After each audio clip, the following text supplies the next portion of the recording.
estamos para pasar un rato juntos en retratos urbanos. Hey. Por fin llegó el domingo, bienvenidos, aquí estamos para pasar un rato juntos en retratos urbanos. Hablamos de la vida y de la gente de una forma diferente, espontánea y natural. Retratamos lo que pasa cada día en un cuadro de alegría. Bien, estamos aquí retomando los capítulos online de Retratos Urbanos. En este espacio estamos dirigiendo un proceso que tiene que ver con la pedagogía, con poder informar a los ciudadanos acerca de diferentes miradas, diferentes perspectivas que a veces no podemos abordar en el programa televisivo, y por eso esta propuesta online permite que todos ustedes accedan a contenido adicional y poder formarse en contenidos históricos y de procesos sociales que son tan importantes que seamos conscientes. En esta ocasión le vamos a dar la bienvenida a Adán Costa, que es profesor de la Universidad de Concepción del Uruguay y bueno, es una persona muy idónea como para poder informarnos acerca de Malvinas. Buenas tardes. Muy buenas tardes, Pamela. Buenas tardes a quienes están detrás de esa cámara. Esperemos les sea provechoso. Sí, en este espacio ya hemos inaugurado nuestros capítulos históricos, también combinándolos con temas de salud, de bienestar, que a veces no están en las agendas de los políticos ni de los medios hegemónicos de comunicación, pero por suerte con la democratización de los contenidos y el acceso online, las plataformas como las redes sociales y YouTube, permiten que podamos tener este nuevo espacio santafesino. Bueno, lo celebro porque verdaderamente los mecanismos de reproducción de una cultura necesitan mucho de muchos medios y muchas palabras circulando. Eso hace a la esfera de lo público de que las voces no sean de un solo color, sino bien variadas y heterogéneas, y miradas y conceptos.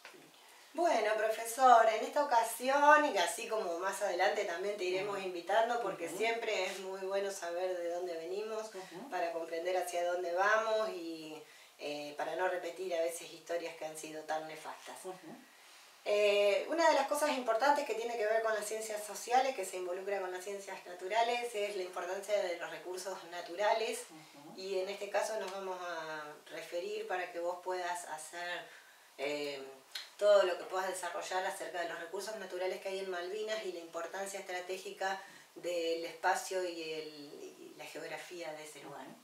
Bueno, es un tema altamente interesante y poco conocido. Por lo general pasa así, en nuestra sociedad los temas que son relevantes tienen titulares, pero se conoce poco de su historia y poco también de su presente. Y si no conocemos ni la historia del presente, ¿qué proyección tenemos hacia el futuro? La cuestión Malvinas verdaderamente está zanjada, atravesada por disputas. Disputas de sentido histórico, disputas de sentido político y también económicas.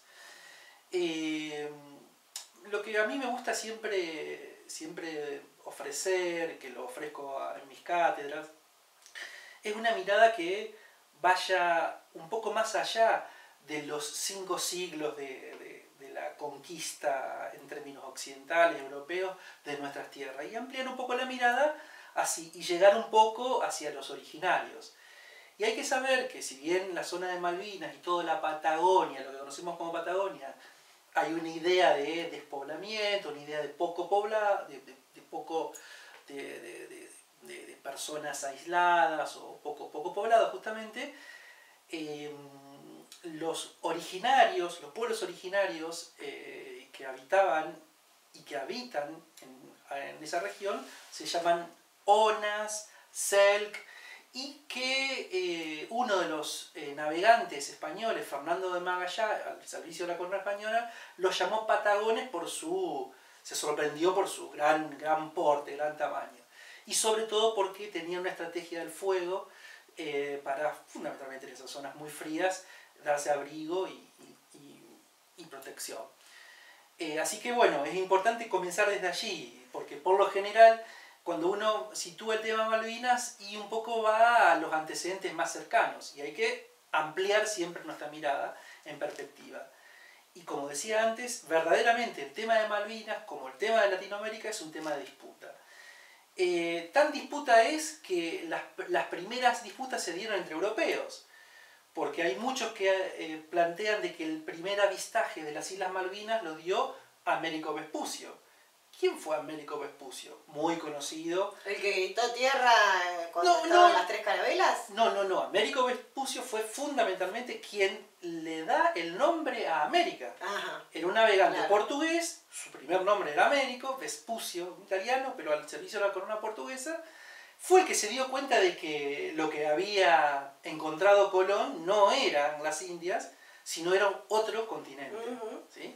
Bueno, ese fue quien supuestamente, porque el testimonio está un poco preciso, el territorio, fue el que primero habría, lo digo en términos potenciales, porque el testimonio historiográfico, estamos hablando año 1501, o sea, inicio del siglo XVI, hace 5 siglos, habría avistado Islas Malvinas. En la documentación y los testimonios históricos que se pueden recorrer o recoger hablan de una presencia, en este caso un poco más fidedigna, porque se habla mucho de que Vespucio no habría ido ahí, habría quizás había enviado alguno de sus embarcaciones y no él en forma presente. Claro. Pero quien sí habría estado en Malvinas, Fernando Magallanes. ¿Pero qué disputa era esa? Por los dos océanos, por el dominio de los dos océanos. Absolutamente, pero no es solamente el dominio de los dos océanos. Cuando se toma conciencia, tenemos que tener en cuenta de que Europa en América está a partir del año fines del siglo XV, 12 de octubre de 1492. Pero cuando Europa se da cuenta de que esto no eran las Indias, empieza a buscar ese paso que Colón supuestamente iba a dar. El paso hacia las Indias Orientales, y había que atravesar ese gran continente. Uno de los pasos que había intentado Magallanes era hacia el norte. ¿El canal de Panamá? Exactamente, pero no había un canal. Obviamente lo pasaban por tierra. Claro. El canal de Panamá es una construcción mucho posterior. No había que irse hasta Alaska. Sino hacia el norte y fundamentalmente hacia el sur. Fundamentalmente la expedición de Magallanes, de Fernando de Magallanes, porque también era un navegante portugués al servicio de la corona española, encuentra ese estrecho, ese paso para pasar por el sur del continente y seguir con destino a las Indias, que era su destino original, que las Indias era la Pero ruta... en realidad iba a llegar a Oceanía. Sí, una de las posibilidades. O Asia si se iban hacia el norte. Porque en realidad tenía que ver esa búsqueda pero de Asia. Asia. Qué valientes de largarse a lo desconocido. Absolutamente. Pero también, por eso digo, Malvinas en este primer momento ya estaba surcado por la disputa.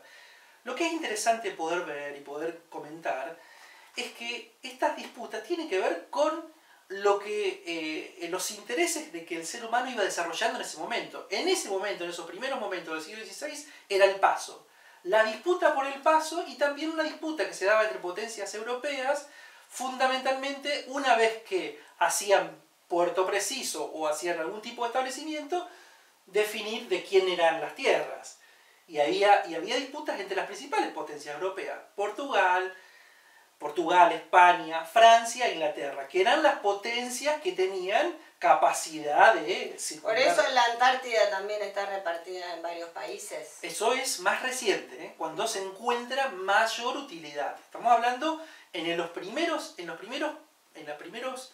años del siglo XVI, la disputa era por ese paso. Pero para que la gente entienda también, además de la estrategia geográfica, ¿qué hay de recursos naturales que tanto emociona a estos imperialistas? Bueno, ya vamos a llegar un poquito a ese tema, porque en realidad es muy rico ver estos temas de la disputa.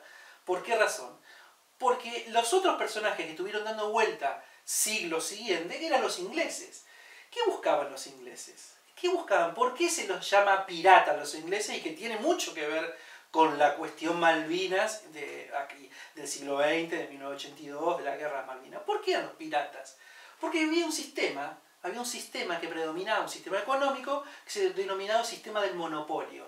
Es decir, estos territorios que eran partes de la corona española y de la corona portuguesa, los que están hacia el Brasil, Portugal, y los que están de una línea imaginaria que se acordó en Europa para dividir los territorios, todos los que quedaban del lado español tenían que necesariamente comerciar y los productos y sobre todo la riqueza con España. Entonces, ¿qué hacían los holandeses y los ingleses? Venían de contrabando. Pirateaban. ¿Sí? Entonces, la búsqueda hacia el sur era fundamentalmente una búsqueda de salida y de escape. Por lo general, y esos asentamientos, por supuesto, eran poco conocidos. Entonces, la disputa fue primero por el paso, después por estos asentamientos, digamos, asentamientos hacia el contrabando, y también una búsqueda también de circundar y de evitar toda la zona de lo que es hacia el norte, del Caribe, del Atlántico, que estaba así, bastante más cuidada. Esto era zonas como con fines. Claro. No en vano, tal cual, el fin del mundo. No en vano el Papa dijo, vengo del fin del mundo. Claro. El país del fin del mundo. O sea, estamos hablando de los extremos sur y los más osados eran los que se animaban a venir. Bien.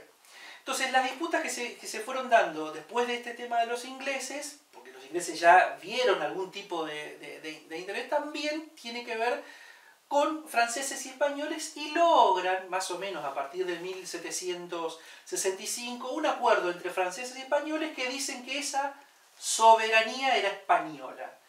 En el año 1776 se crea el Virreinato del Río de la Plata. Este es un dato no menor desde el punto de vista histórico.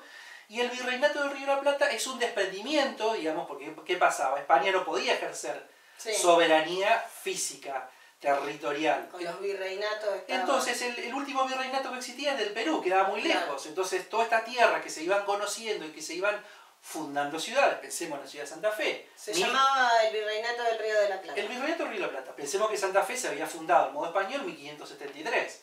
Entonces, antes de que fuera declarado sí, antes del Virreinato, pero eran una de las primeras 13 ciudades que se crearon, digamos, al modo español en esos siglos, XVI, XVII, 1573, Santa Fe, nuestra ciudad. Sí. Una de las 13 primeras ciudades de lo que hoy es Argentina. En términos de producción del modo colonial. Hago este énfasis porque en términos de habitación, en términos de poblamiento, y es mucho más lejos en el tiempo con todos los originarios. Claro. Pero bueno, no vamos a ir hacia allá. Me vengo en el tiempo, y este dato del 1766 es interesante porque la corona española toma la posesión de los territorios del Virreinato del Río de la Plata, donde estaba Malvinas. Claro. Y lo hizo depender de una gobernación, una de las gobernaciones de ese virreinato, que es la gobernación de Buenos Aires, ¿sí? Que era lo más al sur que existía. Y al mismo tiempo era la capital del virreinato, 1776. Y acá hay un tema interesante porque es donde se fija en los reclamos soberanos de la Argentina, de lo que hoy es la Argentina, sobre las Malvinas. En 1810, 1816, esto es una historia archiconocida que desde la secundaria, la primaria, todos lo sabemos, se declara la independencia. En realidad también hay una declaración de independencia en 1815, poco estudiada, que es la de Artigas. Sí, la de los pueblos libres. De los pueblos libres, pero en Tucumán, 1816, se declara la independencia contra toda otra potencia. Sí. Hay un principio jurídico que establece la soberanía que se llama el uti possidendi, o uti possidendis. ¿Qué significa?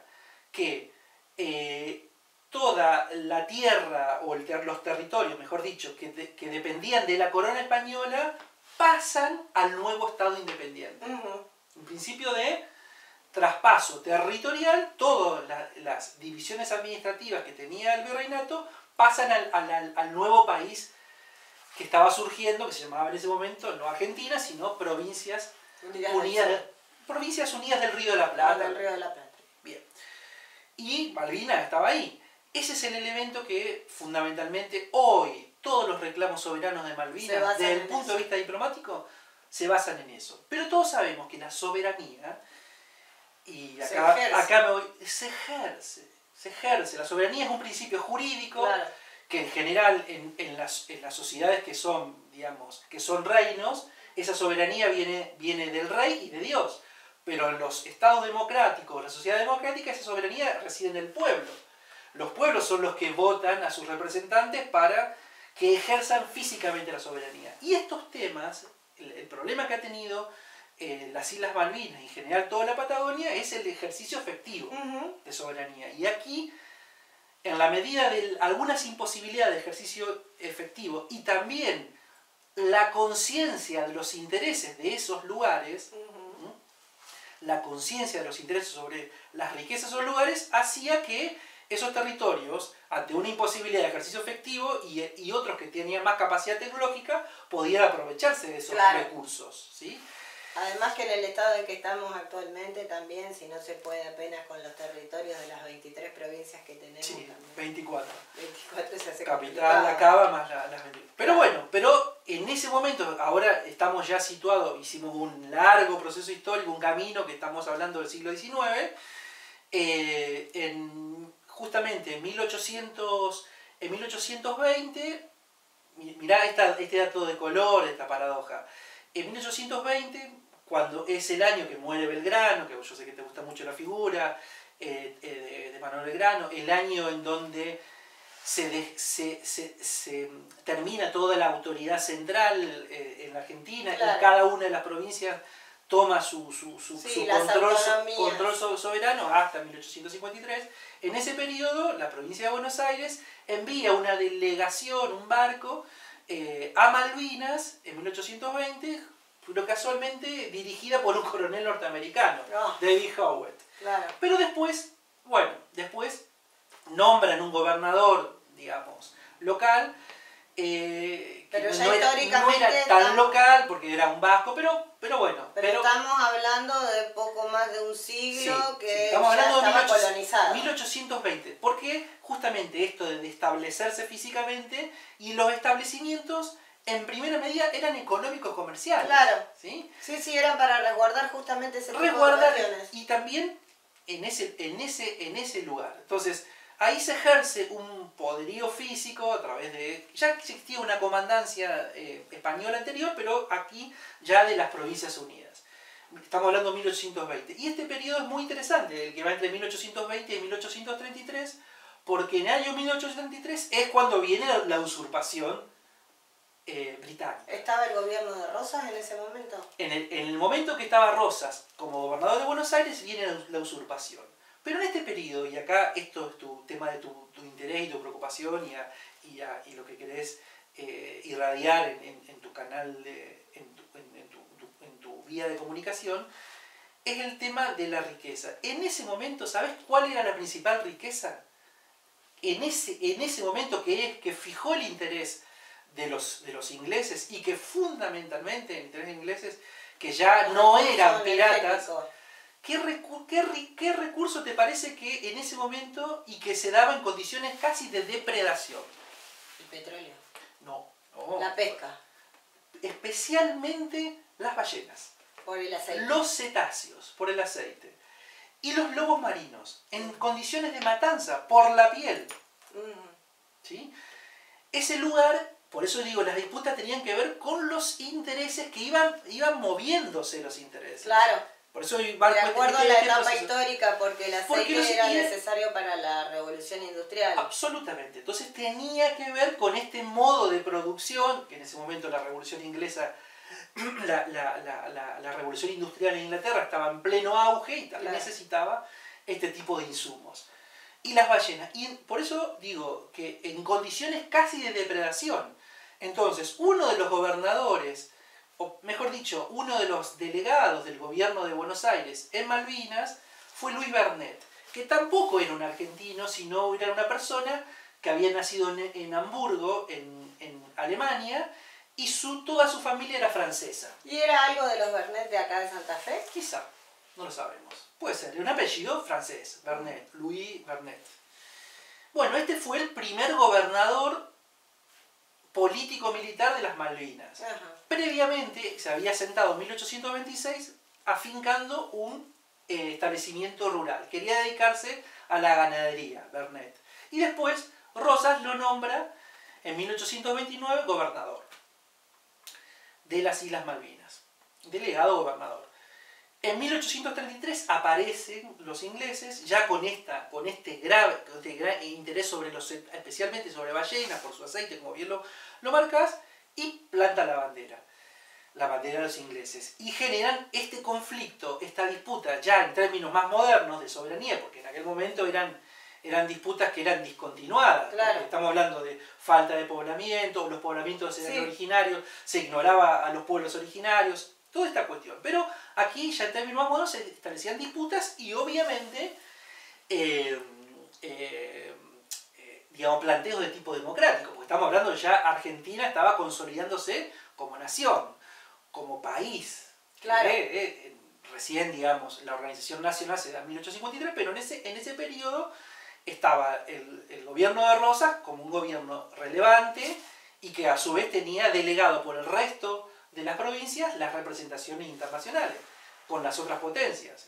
Claro. Todas las provincias, Santa Fe, La Rioja, Córdoba, le delegaban Rosas esa representación. Lo que pasa es que también era muy importante organizar el país en ese momento, entonces como que por ahí abordar tanto, como dice el dicho, que tanto, mucho abarca, poco aprieta, no se les escapó pero, lo de Malvinas. pero los ingleses eran muy conscientes Sí, sí, de estos recursos. claro. Pero no en vano, digamos, si uno piensa, ¿y qué una isla que está allá en el fondo Sí. de los mares del sur, esas islas? No, verdaderamente fueron teniendo conciencia y por eso generaron esta usurpación, ocupación.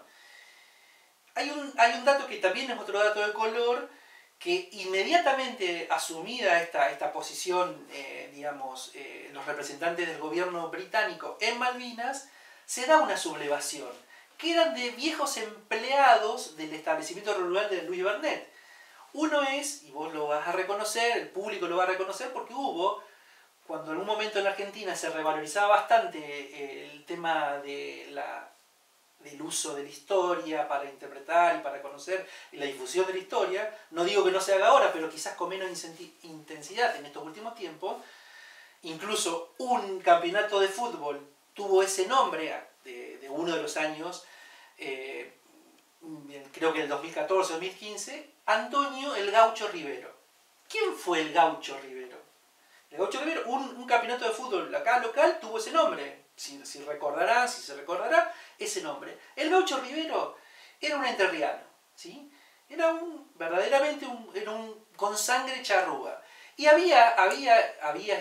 formó parte de la expedición de Bernet y era un vaqueano, una persona, justamente para este establecimiento rural que tenía, intenciones de llevar adelante Bernet. Bueno, era una de sus principales figuras, digamos, como para hacer ese asentamiento. Y fue el que primero se levantó con los ingleses. Durante 6 meses impidió que el pabellón británico se asentara. Es así que es el primer dato de un principio de defensa del territorio, de defensa de soberanía, de sublevación sobre alguien que se considera un ocupador, alguien sin derecho Un a hombre ejercer. bravo, porque para ir a esos territorios, dominar esa naturaleza y plantarse ante semejante poderío. Se plantó él junto a 6 gauchos, y él fue un poco la figura emblema, y bueno, aguantó 6 meses. Después fue capturado, fue sostenido, y es más, lo llevaron a Londres y le hicieron un juicio en Londres, lo llevaron a Inglaterra. Después él termina escapándose y termina implicado en otro dato de soberanía muy interesante, que es el 20 de noviembre de 1845. ¿Qué pasó el 20 de noviembre de 1845? ¿La movida de Güemes? No, ya estaba muerto Güemes, pobrecito. No.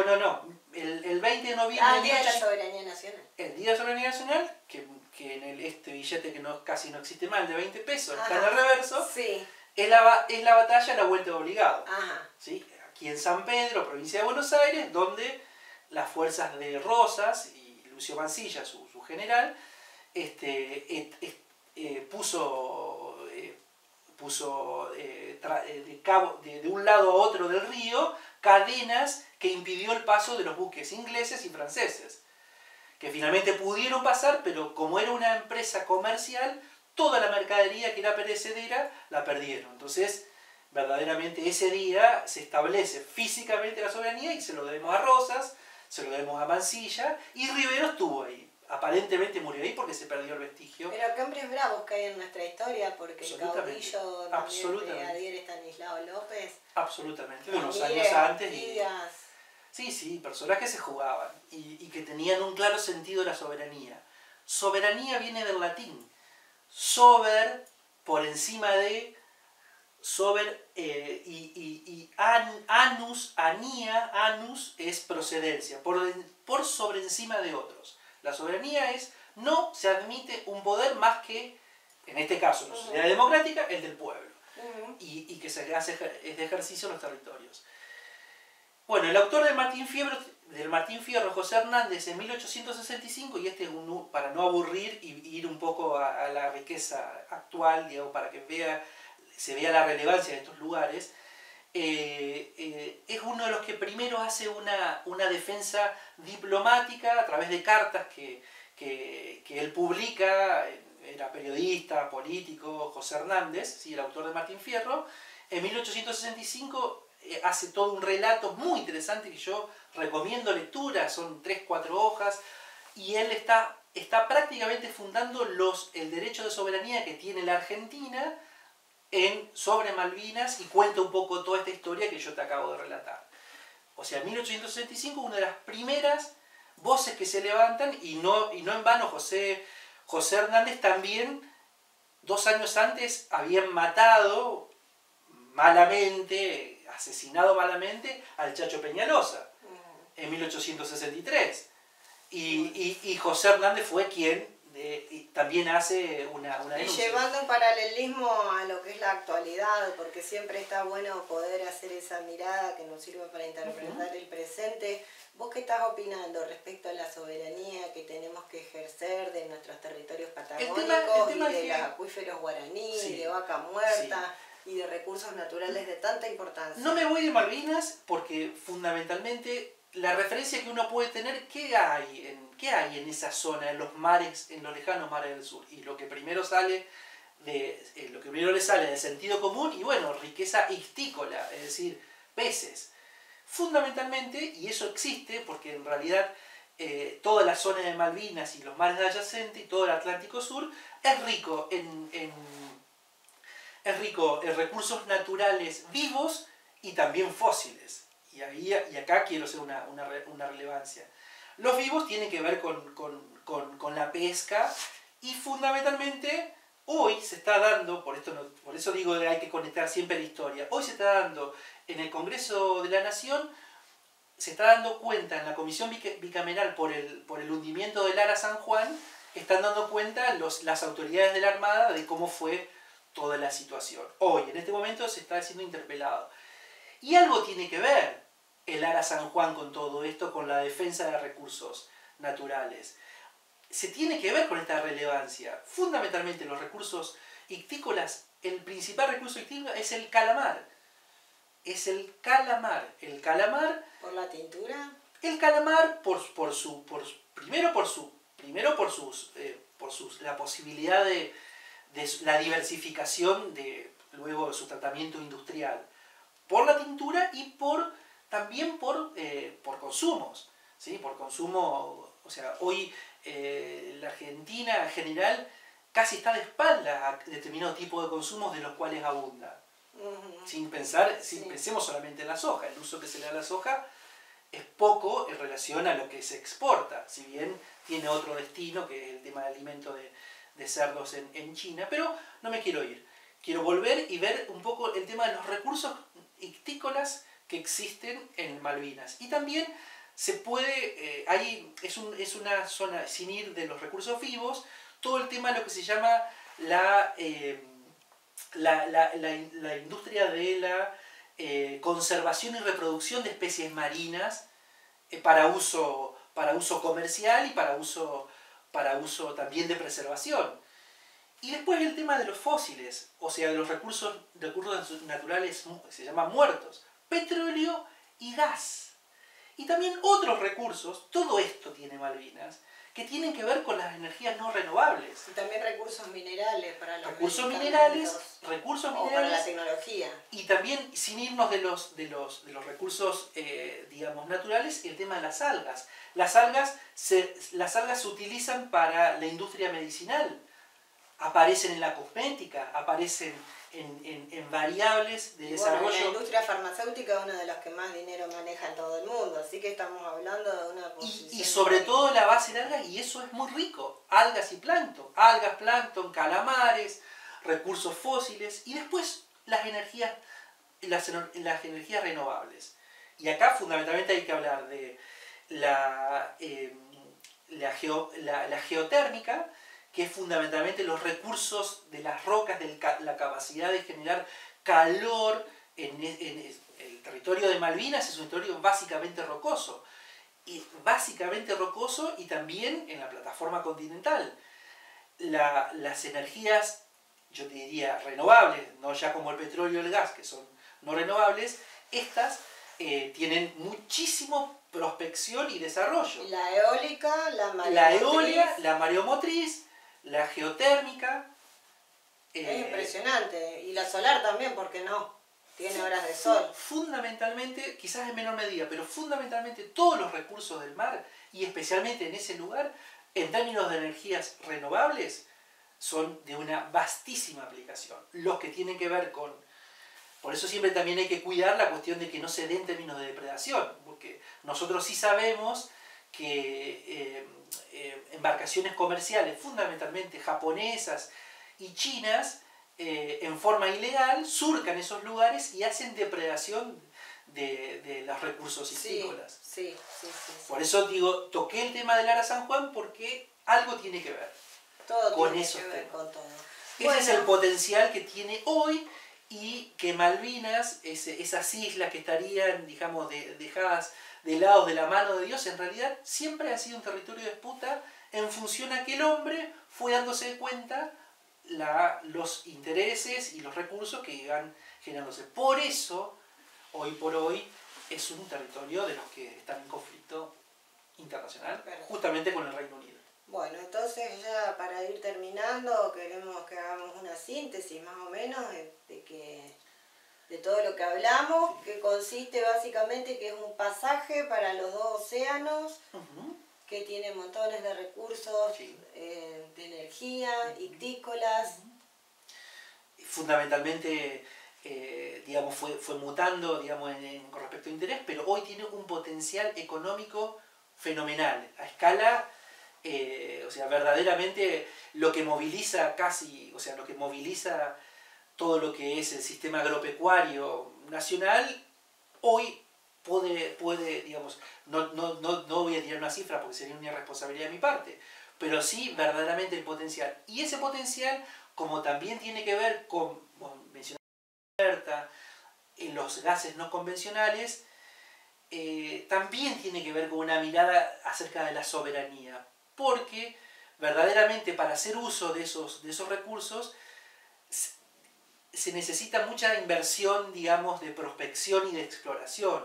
Eso se requiere de una primera inversión que puede o no salir, digamos. Pero eso también tiene que ver con la escala de la megaminería a nivel global, y que, bueno, de alguna forma... Eso depende también que se lo pueda explorar desde los argentinos, o de que tengamos que depender de alguien. Pero desde el punto de vista de los derechos de los ciudadanos argentinos, si eso fundamentalmente se explora, se prospecta y se explota, los argentinos tenemos derecho a gozar de esos recursos en términos económicos, en términos de regalías, en términos... ¿Pero quién los va a defender esos en términos derechos? de política pública, y conociéndolos. Es verdad, por eso estamos aquí en este espacio, para que uno conozca lo que tenemos. Se conozca el interés, y se conozca que ese interés es a su vez de interés, como vimos en la historia. Los ingleses, los norteamericanos, las empresas siempre depositaron interés. Pero nosotros tenemos el derecho, a gozar de nuestro territorio, y Malvinas forma parte. Lo que yo quisiera hacer como un colofón, se habla mucho de los procesos de malvinización, ahora que estamos cerca del 2 de abril. De malvinización y de desmalvinización. Y tiene que ver con esto. Son procesos culturales en donde están encaminados a generar conciencia o no de soberanía. Claro. ¿Sí? Y la conciencia de soberanía viene por esto, conociendo lo que tenemos. La soberanía se ejerce. Y muchas veces estos intereses, a veces de gobiernos, que no interesaba un ejercicio real y concreto de la soberanía porque se asociaban a intereses con esas otras potencias o, claro, o empresas de suele escala, pasar, se suele. generan procesos culturales de desmalvinización. Esto hay que Que tenerlo muy en son cuenta. obsecuentes y le sirven justamente a los que quieren vender y facilitarle a las grandes potencias este tipo de recursos. Tiran estas cosas, ¿qué nos vamos a hacer una guerra por dos islitas? Y en realidad es muchísimo más, ¿sí? Bueno, que 2 islitas. muy interesante, súper enriquecedor este diálogo, profesor Adán Costa, muchas gracias. Bueno. Y próximamente vamos a ver si podemos repetir este tipo de encuentros. Esperemos que la gente en YouTube pueda comentar en este canal todas las propuestas que podemos hacer para que el profesor nos pueda desarrollar e ir aprendiendo y gestionando la democratización también del acceso a las ciencias sociales y de poder conocer un poco la cultura santafesina y argentina. Gracias, gracias Adán. Muchas gracias, Pamela.